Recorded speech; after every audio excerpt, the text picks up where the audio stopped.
नमस्कार, मैं शिवम थपलियाल, योग आचार्य, संस्कृत संस्कृति संवर्धन संस्थान जयपुर की ओर से आप सभी का हार्दिक अभिनंदन करता हूं हमारे YouTube चैनल पे।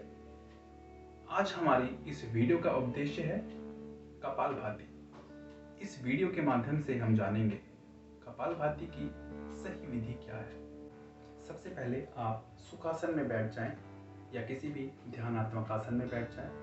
सुखासन वह है जिसमें आप बिना किसी पीड़ा के लंबे समय तक बैठ सकते हैं। चाहे आप दीवार का सहारा भी ले सकते हैं या किसी गद्दे में बैठ सकते हैं या तकिए का सहारा भी ले सकते हैं।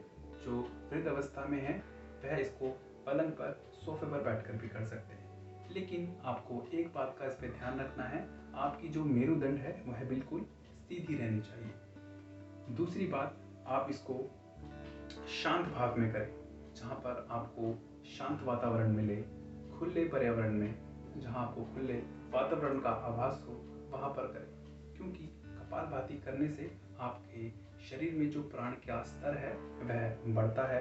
तो अगर आप इसे बंद कमरों में करेंगे तो कहीं ना कहीं आप वही प्रकार की जो प्रदूषित वायु है वही अपने शरीर में उसका स्तर बढ़ाएंगे। तो आप सभी से अनुरोध है, इस अभ्यास को आप खुले वातावरण में करें जहाँ पर आप प्राणवायु को ज़्यादा से ज़्यादा उसका स्तर बढ़ा सकें। सुखासन में बैठते हुए दोनों हाथों की ज्ञान मुद्रा बनाएं। तर्जनी और अंगूठे को मिलाकर तीनों उंगलियों को सीधा रखें और अपने घुटनों पर इस प्रकार रखें। उसके बाद कोमलतापूर्वक अपनी आंखें बंद करें और कुछ क्षण सारा ध्यान अपनी आती जाती सांस पर लगाएं। जब आप श्वास ले रहे हैं तो आपका उदर बाहर की ओर फूल रहा है और जब आप प्रश्वास कर रहे हैं तो उदर अंदर की ओर संकुचित हो रहा है। कुछ क्षण इसका आभास महसूस करें। जब आप श्वास ले रहे हैं तो आपका पेट बाहर की ओर फूल रहा है और जब आप प्रश्वास कर रहे हैं तो अंदर की ओर संकुचित हो रहा है। 5 से 10 बार अपनी उदर श्वसन क्रिया को दोहराएं, जिससे आपको एक मानसिक स्थिरता प्राप्त हो और एक शांति के भाव आपके मस्तिष्क में उत्पन्न हो। जब आपका मन शांत हो जाए, विचारों की गति में कमी आए, तो अपने अभ्यास को आगे की ओर बढ़ाएं। जब आपका मन शांत हो जाए उसके बाद अब आप देखिए कि क्रिया को किस प्रकार करेंगे। अभी हमने उदर श्वसन क्रिया देखी। जब आप श्वास कर रहे हैं तो पेट आपका बाहर फूलता है, प्रश्वास करते हैं तो अंदर की ओर जाता है। तो इसी बात का ध्यान रखते हुए जब हम कपालभाति करते हैं तो हम नासिका से प्रश्वास करते हैं, यानी कि नाक से अपनी प्रश्वास को बाहर की ओर प्रश्वास करते हैं, सांस बाहर छोड़ते हैं अपनी नासारंध्र द्वारा। तो जब आप प्रश्वास करेंगे तो पेट आपका अंदर की ओर संकुचित होता है। देखिए किस प्रकार।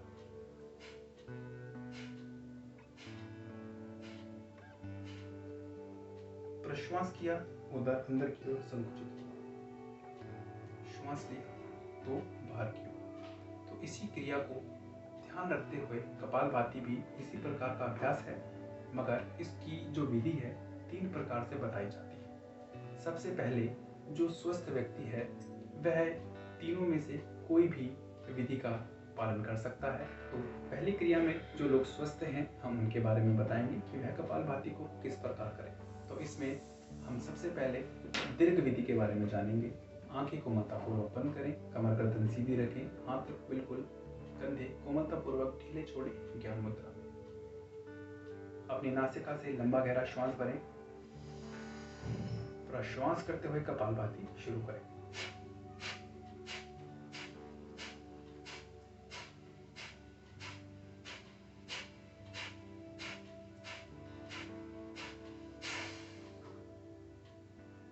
इस विधि में हमने जाना कि स्वस्थ व्यक्ति किस प्रकार कपालभाति का अभ्यास करेगा। दूसरी और तीसरी विधि में हम जानेंगे जो लोग रोग से ग्रसित हैं वह किस प्रकार इस विधि का प्रयोग या अभ्यास करें।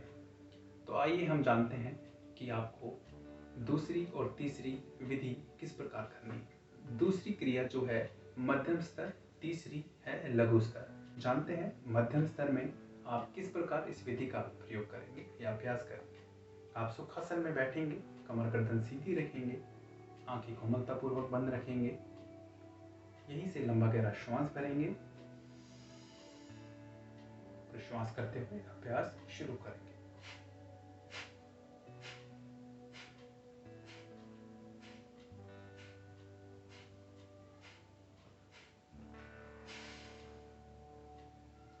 तो यह है मध्यम स्तर का अभ्यास। अब हम जो हमारा तीसरा अभ्यास है लघु स्तर, उसमें हम किस प्रकार अभ्यास करेंगे जानेंगे। आंखें कोमलतापूर्वक बंद, सुखासन में कमर गर्दन सीधी, यहीं से लंबा गहरा श्वास भरें अपनी नासिका द्वारा। प्रश्वास द्वारा अपना अभ्यास शुरू करेंगे।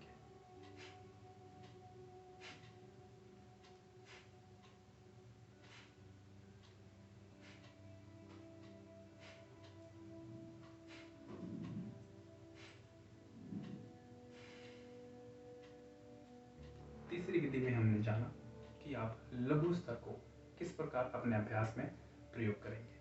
तो इस प्रकार हमने जानी कपालभाति की विधियों के 3 प्रकार। इस विधि का प्रयोग या अभ्यास आप किसी योग शिक्षक के या योग गुरु के सानिध्य में ही करें। वह आपको संपूर्ण विधि में आपको यह बताएंगे कि आपको शुरुआती दौर में कपालभाति के कितने स्ट्रोक करने हैं। अगर आप रोग से ग्रसित हैं तो उनके लिए शुरुआती दौर पे योग शिक्षक आपको कम से कम स्तर पे कम से कम स्ट्रोक करने की सलाह देते हैं। और अगर आप एक स्वस्थ व्यक्ति हैं तो इसको आप शुरुआती दौर में 5 मिनट से लेकर 15 मिनट तक भी कर सकते हैं और धीरे धीरे इसका अभ्यास आगे भी बढ़ा सकते हैं। मगर आप यह सब योग गुरु या योग शिक्षक के सानिध्य में ही करें।